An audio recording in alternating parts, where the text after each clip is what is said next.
There's a lot of misconceptions with Republicans out there, and it's like you said, since you're the only Republican, you do have a target in New York where it's mainly Democratic views, and the media tends to be a little biased towards Democrats. Well, that's an understatement. A little bit of an understatement. One of the misconceptions is Obamacare, and I heard on a morning show on 105.1 during the government shutdown where she said, well, Democrats feel that everyone should have health insurance and Republicans feel that it's not fair. And that made absolutely no sense. It's nothing further from the truth. Can you elaborate on how it's nothing like universal health care, and people have a misconception that it's universal health care? And to call it an Affordable Care Act, the word affordable is, you know. Well, there's the irony of it. Listen, I understand the premise, but the intention of the law was to include more people so that more people would have access to quality health care.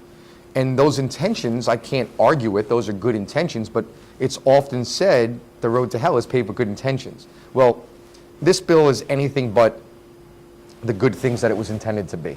Unfortunately, what it does is it degrades the quality of care for everyone. All the people that had quality health care before are no longer going to have quality health care. So, you know, the president's health care plan unfortunately degrades the quality of care for everyone. So all of those that had good health insurance and were happy with what they had, unfortunately, they're going to have a decreased level of care, and it's going to cost more.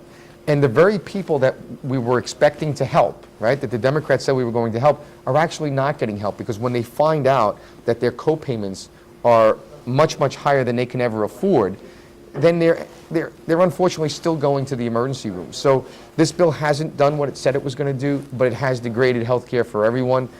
Everyone that I know of has a higher premium, a higher co-payment, and a higher deductible. Many seniors no longer have the doctors that they once had because the doctors and the insurance companies have dropped that type of care. The other thing that you're seeing is all of the major companies, the vast majority of them, have already reduced the amount of coverage they're providing. Like UPS has told their employees their spouses are no longer covered.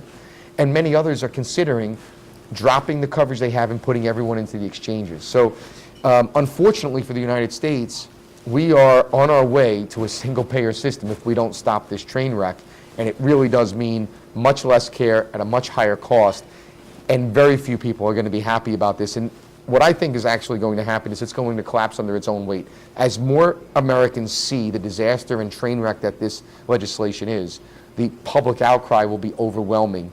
And at that point, then we may be able to change it.